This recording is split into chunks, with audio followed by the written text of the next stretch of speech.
insight to anybody would be train those basics, man. Train that level 1, level 2, and level 3 stuff.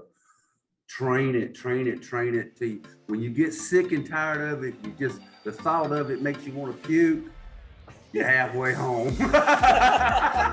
Guru Eliseo Barra here of Balintawak, South Florida. Welcome to our next episode of Balintawak Instructor Highlights. Guro Randy, welcome. Thank you for joining us. Well, it's good to be here. I appreciate you having me on. Hey, no, you know what? I've been looking forward to this one because this is the reason we have OG here. Guro Randy is one of the earlier instructors here in the U.S. Was it? I said Fab Five, but is it original 6? Is what it was? There were 6 of you, no? Well, it was 6 of us. It was 6 of us that went to completion. Francisco Garland, Okay. Dino Hare, Erwin Carmichael, John Larson, George Manapelius, and myself. Yeah, that's the 6 that originally tested for completion. Okay, that is the original 6. All right, the icebreaker. All right, Guro Randy, you are about to get into a fight with a Marvel or DC superhero character. Who are you going to be fighting and why?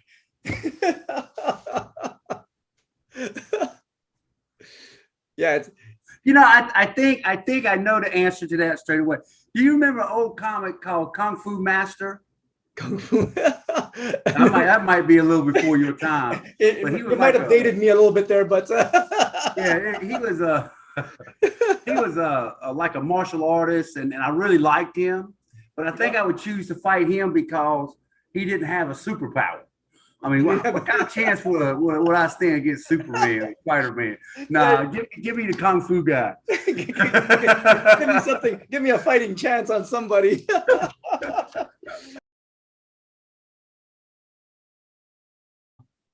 Where you're from and where do you live? Okay, I was born in Greensboro, North Carolina, and my family moved all over. But I would say that Danville was my home because I lived most of my formative years there, I guess you'd say. But I live in Rock Hill now, just south of Charlotte. Rock Hill, and yeah, it's just a little bitty town. They're starting to grow. We just got the Panthers training thing here, and that's really bringing in a lot of business. So. All right. Now, speaking of Rock Hill, I don't know if I clarified this on opening segment, but Guro Randy actually owns American Martial Arts in Rock Hill and is the head instructor for the Rock Hill Balintawak. Your Balintawak lineage? Bobby. Boom, Whoever, right there. Whoever was over Bobby, I guess. I know. He's all the first ever trained on. It's just one of those things. Can you state for the record, please? Yeah, he's the only Balintawak instructor I've ever had. Okay, and when and how did you start on that Balintawak journey? How did I start on that Balintawak journey? Yes. Man, gosh. I had trained modern Arnis, and I had trained karate. And a guy I know got a flyer in the mail. Bobby was going to do not a demonstration, but he's giving like a 4-hour seminar, 3-hour seminar, right? And I went and paid for it, and I saw him demonstrate, and I was like, that is what I want to learn right there. And I pursued him, and he took me as a student, and the rest is history. I just happened to be at the right place at the right time. So basically, you saw it on a flyer.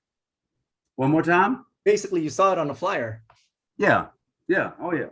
As soon as I saw it, I knew that I wanted to learn it, no matter what I was going to have to do. And then it wasn't long after that he did another seminar, which was like, I think the first one was just a 2-hour introductory type thing. Let's see who can get interested. The second one was a 4-hour.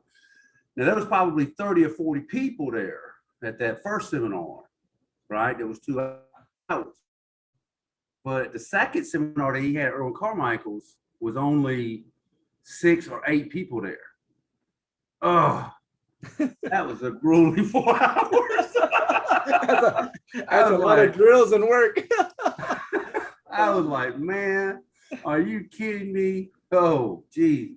That's where I started as far as training with him. And then when I found out he moved to, it was like right after that I found out he had moved to Huntersville, which is about 30 miles north from where I'm at. So I jumped in the car and drove. Now, why did you choose Balintawak? Why did I choose Balintawak? Yeah, why did you choose Balintawak?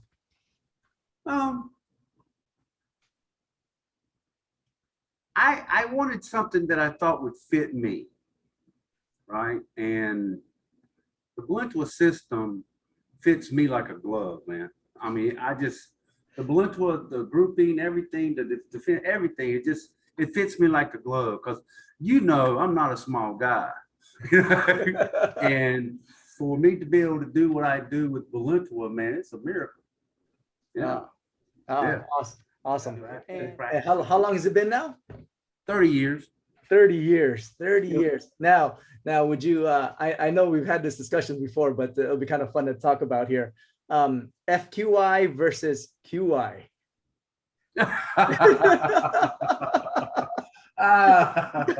Okay. That's funny. Okay. I've never considered myself an FQI because on my plaque it says qualified. It doesn't say fully qualified. Yeah. I don't know how that came about, but I think what happened was somebody in the Charlotte area somewhere had advertised that they were a instructor in Balintawak. Right? And somehow or another it got to fully qualified, right? The first time I heard it was about maybe 10 or 12 years ago. And I was like, what is a fully qualified? What's the difference between a fully qualified and a qualified? What's the difference? And I come to find out it's age. now you're really dating one of us there. Yeah, because if you're old, you're just a qualified instructor. If you're young, you fully qualified. Oh man. Now, you guys were kind of a trailblazers. I mean, you guys were one of the first few instructors when Right. Bobby started kind of, really setting it up here in the US. How was the completion of art, or not how was the completion of art? How was your FQI testing different from the testing that it's holding nowadays? Well, I'm gonna say the main thing is we only had 2 tests. We took the completion of the art and then the qualifying instructor. The grouping, budding techniques, everything is the same. The only difference was we didn't do level 1, level 2, level 3 like that. We just went straight to completion. Right. And we still had to show the same things. We still had to do our own techniques. We still had to show the semi-advanced techniques. Only difference is we did it all in one day. We showed all of that in one day, plus our techniques, plus our own techniques. So, but keep in mind, there was only 4 of us testing. So he had all day. And by God, he took it. He took his time. He was like, "Oh, we're gonna take the time on this one." Now, part of the for people that don't know, part of qualified testing is that you take a student to completion of the art. Correct. Because you guys were kind of the trailblazers there. You guys were pretty much playing, with each other on that, in terms of playing Uki with that. How did that go? Well, I brought up a student, but what I did was I had a friend of mine that I trained. He had trained Kung Fu, and we met through a mutual friend, right? And he found out that I was training Balintawak, and he asked me, could he train? And I told him, I said, look, if you'll train, let me train you all the way to completion so I can get my qualified instructor. I won't charge you. Oh, so he helped me. Yeah. He helped me come up with my techniques and Yeah, we're still friends today, and that's been, well, since 95. Okay. Wow. Yeah, I didn't realize that. Yeah, I wasn't sure how that completion the art, who your level testing was with. But so where are they now? Are they still in Balintawak? Are they training? Do they have the school? No, my first student, when I brought it for my completion, he's had 2 or 3 strokes, and he kind of does what he can, but he doesn't really train much anymore. Okay. I've had some other qualifying instructors come up, but they come and go, man. They get instructor, or some of them get completion, and they go, well, that's all I want. They don't realize the journey goes. They don't realize how basic completion is, man. You know what I'm saying? They don't realize how basic it really is. Oh, yeah. I mean, there's a lot in there, but it's still the fundamentals. No, absolutely. Any major challenges or hurdles going through your instructor, your qualified instructor journey? Any challenges or hurdles that I came across? Yeah, when going through that journey of becoming a instructor? Yeah, finding a babysitter.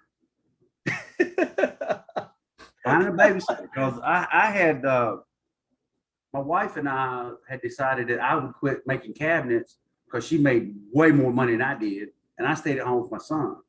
Right, so when I needed to go train with Bobby, I had to find a babysitter, or sometimes I would even take him up there, which is a whole nother story, man. Bobby would take him out and play with him, and I'd be over there swinging a stick. I'd be like, wait a minute. Yeah. Wow. But yeah, I can't tell you, lots of times he crawled around the floor with both my kids. Wow, that's a heck of a journey. Yeah, that's it is. Yeah. Yeah, especially at that point in life. Yeah, I mean, the thing is, when you start talking about Bobby, when you think about how good he really is, right? Yep. And how much he really knows, and just the other things he can do outside of Balintawak. Okay, I mean, he speaks like 4 or 5 languages. I mean, I'm like, I barely get one out. All right, quite a different perspective that you have. Oh yeah, he crawled around. He made sure about that Dylan didn't get hurt. And he would just like, okay, do this now. Add 20 strikes. Okay, add 20 more. Okay, add 20 more. I'm over there dying. That's awesome. Yeah, I'll never forget that. Yeah, that's awesome. One time, I wish I had wrote it for his book. One time, my son, he was holding my son like this. Okay. Now my son today is 6'6", and weighs about 400 pounds. Okay, he's a big man. But Bobby was holding him like this as a baby, and I had taught Dylan to give a love bump, right? And we would butt heads, right? Yep. And we would just practice it, and just butt each other in the head. So I said, Dylan, give Bobby a love bump. Whoa, bam! Right? Yeah, but knock Bobby out, man. Oh, I'll never forget that. Bobby said he don't remember, but that was funny. And my wife looked at me and said, you need to stop him teaching him that. So that was a funny story. I have a picture somewhere of my son and Bobby training, right? And he looks like a child standing next to my son. Wow. I mean, he's giving that 6 up like this. Dang. Yeah, he is. My son is that big. Yeah. How tall is he? He's 6'6", 6'7". It's just a little taller than me. Just a just a little bit. Big boy. Yeah. I mean, Balintawak taught him to move fast too. Yeah. He's faster than he looks. There you go. Oh yeah. Now it's going to be interesting to see him. What do you call? Let's talk about you guys FQI gauntlet. During your testing, it was just Bobby. Yeah. Yeah, we didn't have to do a gauntlet like that. No. So I mean, I've done those when I tested for my black belt in karate. But yeah, we escaped that. We didn't have to do that. We went with Bobby, and Bobby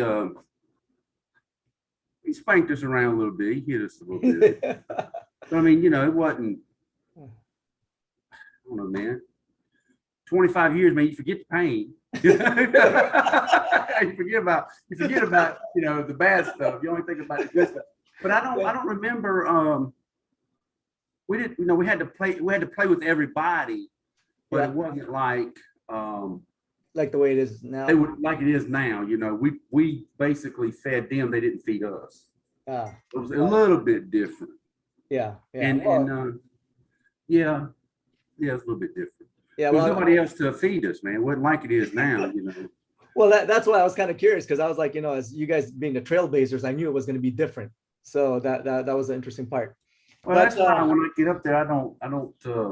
If you'll notice, I don't hit or do anything like that. I don't, you know, maybe the leg or something like that, but I don't try to take them to the ground. Try to take their stick or nothing, because I know that I didn't go through that. I'm not saying it was an easy test. I'm just saying I didn't have to go through that. Yeah, you had a different experience on that. Right. But I see my students, when my students come up and they have to go through that, because I've got two I'm hoping that can go for completion, maybe, if they can get the disarms down. They just tested for 1, 2, and 3. And I've been teaching them level 4. 5's the disarms, right? Yep. Yeah, so they'll do 5. I don't think they'll get 6. That'd be kind of pushing it. I think that'd be kind of fast. I talked to Bobby about it, but I don't know. Yeah. Well, you know, you'll be able to get the pulse on that one. I'll tell you this, I'm glad I don't have to test on that anymore, man. I would not want to have to do that. You know what? I think the same thing, but then all of a sudden I got all these students coming in to test, and I'm like, oh man, that means I'm on the floor again. Right. I just want to have some fun. Yeah, that's what I'm concerned about too. Yeah. I told Chris that he's testing for completion, that I would work with him. I would be his partner when he's doing the disarms and the semi-advanced techniques. Yep. You know, are there any particular strategies you used through coming up with remembering your own 24 techniques? Yeah, there was. Keep it simple. Keep it simple. I kept it as simple as I could. I had 1 or 2 that required, I think, more than 4 moves. You know, maybe. Most of them were 1 or 2 moves, and that was it. And so I was very, very adamant about keeping it simple, quick and simple, and to the point. You know, effective. You know. Yeah, I actually, you know, before my testing, that, you know, I remember, you know, meeting up together, I actually took a page of your book and you said, hey, keep it simple. And when you showed me how simple, I was like, oh, simple. All right. Bam, I've got a few simple there. Yeah. Well, I mean, I wanted mine to be able to work for 80% of the people, you know, that were doing the Balintawak. So if I taught it to them, they could pick it up easily and apply it. And that was, because all the fancy stuff, you know, really, you know, I both know it. That's just for looks. Yeah. Now, one of my techniques is one that Bobby uses now. That one where you stop it and you clip it in there and pull it down, and the stick comes out and you got their stick. That was one of mine. Oh, nice. Yeah, so that was pretty cool that he uses that. You're like, hey, I see that. That's okay. Like I said, I stole it from somebody else. everybody's borrowing from everybody. Yeah, hey, ain't that what everybody does? Yeah. But if not, man, I need somebody to tell me, because I do that. If I see something I like, I'm gonna put it in where I can. I think you know, a lot of the greats tell them, hey, you see something, you know, take it, make it yours, you know, make it fit, you know, for sure. Do you remember when you first met GM Bobby? How did that go? You mean the first time I actually talked to him? Yeah. Yes. When you first met him. Yeah. That's a conversation I'm gonna have to leave for later, because the conversation that we had is not, you know. Now you got me intrigued. Like, well, you know, I even said it in his book. In his book, he's got coming out. If it's in his book, I don't want to. No, I didn't go into detail. I just said I'll have to ask him. Yeah, yeah. Yeah. Any favorite GM Bobby Taboada quotes? Huh? Any favorite quotes from GM Bobby? Any sayings or anything that you hear regularly from him? Wow, man, it's been so many. Just a few, one or two. So sometimes he'll say stuff to me he wouldn't say to other people.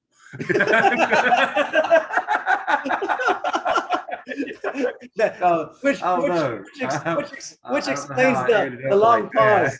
Which explains the long pause of nope, nope, not that one. Nope, don't want to share that one. I'm gonna have to say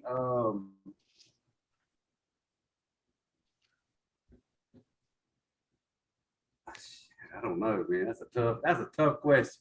Oh, that's all right. Well, we can. I'm gonna say probably when he says, make sure you hang on to your stick, because whenever I'm training with him, I make sure that I don't lose my stick. So he says, you lose your stick, that is the end of it. That's where he puts it. You drop your stick, that's the end of it, and that's pretty inspirational. Nothing like a good motivational thing to know. There goes the death. I can barely make a fist now, but I'm good with a stick. Well, hence one of the requirements during testing is don't drop your stick. Don't drop your stick, people. Don't drop your stick. All right. Actually, the most inspiring thing that Bobby ever said to me, he actually didn't say to me. Okay. Yeah. He actually said it to my wife. Okay. Right? And my wife pointed it out to me. I said, and what it was a simple, I am proud of your husband.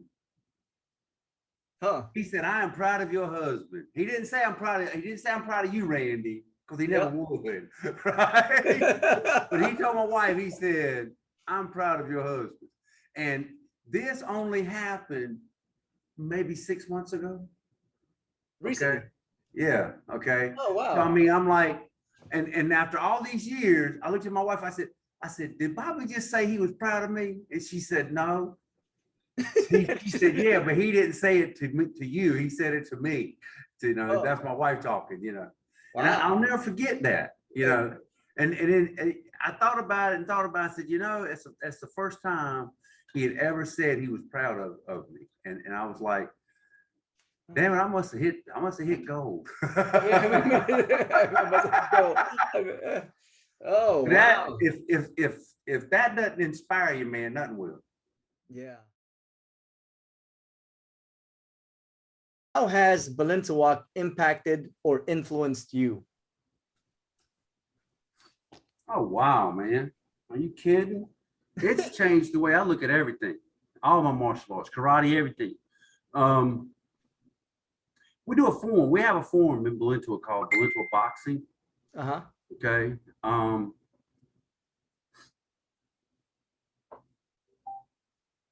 And it can be broken down move-wise. So you could do it with focus mitts. You could do it with empty hand training. Now he does his empty hand training with the pull and push. And it made me look at the way I look at my forms, the way when I'm thinking about creating something or trying to create something, I keep that in mind. Can I use it in other ways? It's really, Balintawak's helped me a lot. I mean, as far as a martial artist, being a martial artist is concerned, Oh yeah, it's helped me a lot. And I'll be honest with you, I tell people this all the time that it is a standalone art. In other words, if you didn't want to do anything else but Balintawak, you could. Right. But it's something that you could put in with any other martial art that you're doing, karate, Muay Thai, anything else. It will enhance those people's training as well. Do it? Yeah. No, the students that you've already taught Balintawak. Oh, how's it influence? Yeah. Wow. Do you see? Do you notice any? I do know the people I've trained. Right. Well, have gotten faster. Okay. Faster. They've gotten faster. And I've got this one girl that's training with me. Bobby tested her the other day, and her confidence has gone through the roof. I mean, almost too much confidence sometimes.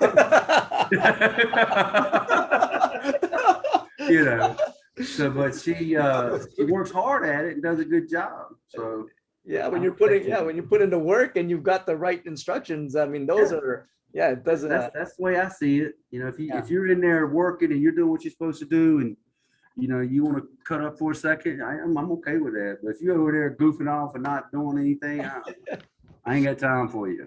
Yeah. Well, it's interesting that you did say faster though. I mean, I've seen a lot of my students get faster, not just in Balintawak, but in other things they do. Right. Yeah, it's pretty impressive.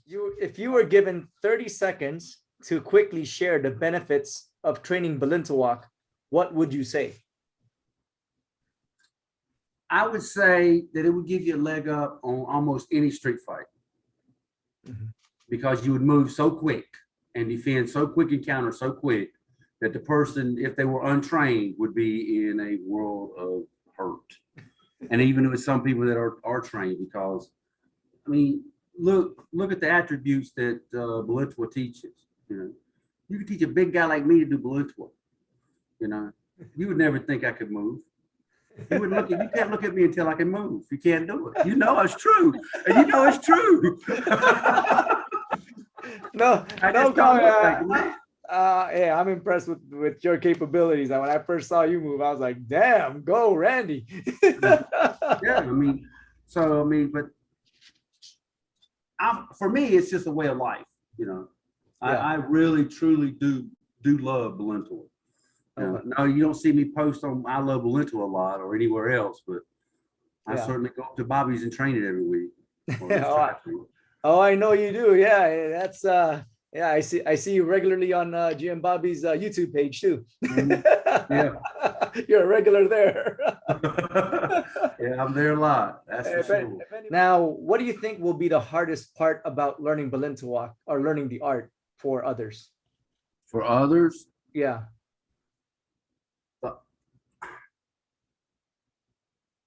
I'm going to probably say the hardest thing that they have to learn is shadow fighting. The hardest part is getting up and doing it.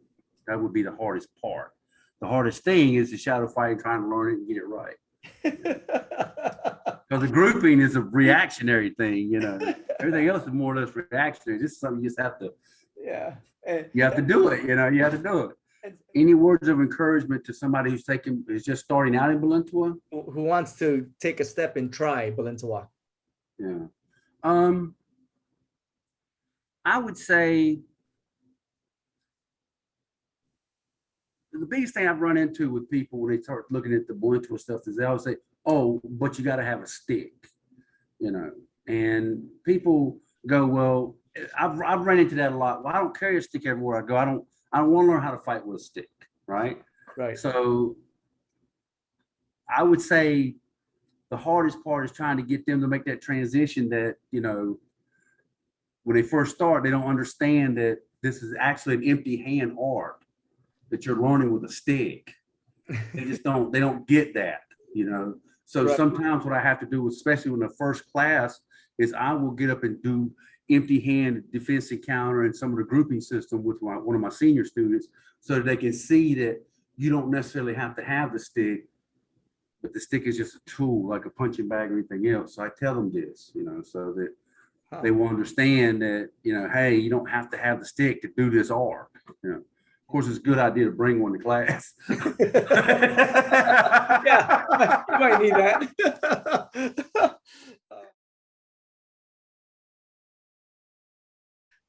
Name something that shakes, rattles, and rolls. My car. Oh, there it is. All right. Who would you want on your team during a zombie apocalypse? Justin Bieber or Justin Timberlake? I think Justin Timberlake. Yeah, you thought you were gonna get some, some fighter characters. Name something people don't need to have with them at a Balintawak seminar. Something that they don't need to have? Yep. A watch. A watch, okay. Yeah. All right, hold on. I got. Uh-oh. Hold on a minute. Hi, baby. Yeah, I see it. Hi, sweetie. come out in a little bit. All right. Daddy, tell me when I can come. Okay, I will. Bye. Got a little bit of a little interruption there. He's like, hey, I'm gonna crash your interview. No. All right, let me carry on. Name something people are likely to see at a Balintawak seminar. Speed. What do or don't advice would you give to somebody attending a Balintawak seminar? Take this one to the bank. Do not go to lunch and eat a big lunch, because Bobby's almost assuredly going to have you do the Balintawak boxing right after lunch. Okay. So I'm telling you, don't eat a big lunch. Don't eat a big lunch. There it is. Yeah. What about a do? Drink lots of water. Drinks a lot of water. Okay, there he is. Yeah, because All right. the last two, the one down at your place, I drank a ton of water that day. It was hot. Yeah. Actually, we were fortunate for a cooler day that day here in Florida. It wasn't humid. Yeah. All right. Last question for this one. Most handsome, you or G and Bobby? G and Bobby, man, you kidding? This is recorded. That's a trap question there. All right.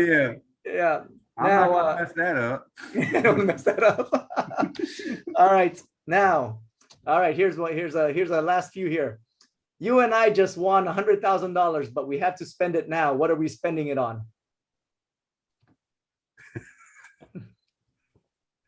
$100,000. Yeah, $100,000, but we got to spend it right now. Like, Gotta spend it right now. you and I got to spend it right now. What are we spending it on? I'm taking me a trip. Why just you? What about me? I said it's. I'll tell you to take your 25% and go.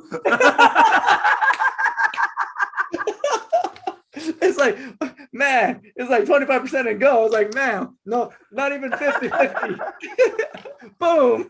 I lost it right there. All right. All right. Now you and I are flying somewhere. Where are we going? Flying somewhere? I Yeah, hope to one day go to the Philippines. Ah, there you go. You and I are driving somewhere. Where are we going? Vegas. Vegas. All right. Vegas. You and I are walking. Where are we going? Not far. All right. Well, the last one I had was you and I are running down the street because We're running down the street because we just got through out of the bar that's just up the road there. Be my guess. If you hang on me, that's what happened. And they called the cops. Run we shall. There it is. There it is. Well, no, Guro Randy, thank you very much. That's pretty much kind of complete. I enjoyed that. That was a lot of fun. Yeah, that's completes the kind of the process here of just kind of instructor highlight. Well, I'm looking forward to seeing that. I mean, if for those that don't know, Guro Randy's been a long time Balintawak practitioner and is one of the high-end instructors that are out there. If you are in his area, definitely check him out. Again, he is at American Martial Arts in Rock Hill, South Carolina. Mm-hmm. Yes. So definitely, in the region. So again, so Randy, thank you very much. Totally Thank you, man. I appreciate you. We'll go ahead and get this wrapped up, and we'll talk to you again soon. All right, peace, man. Have a good one. Thank you. Have a good one. Hey.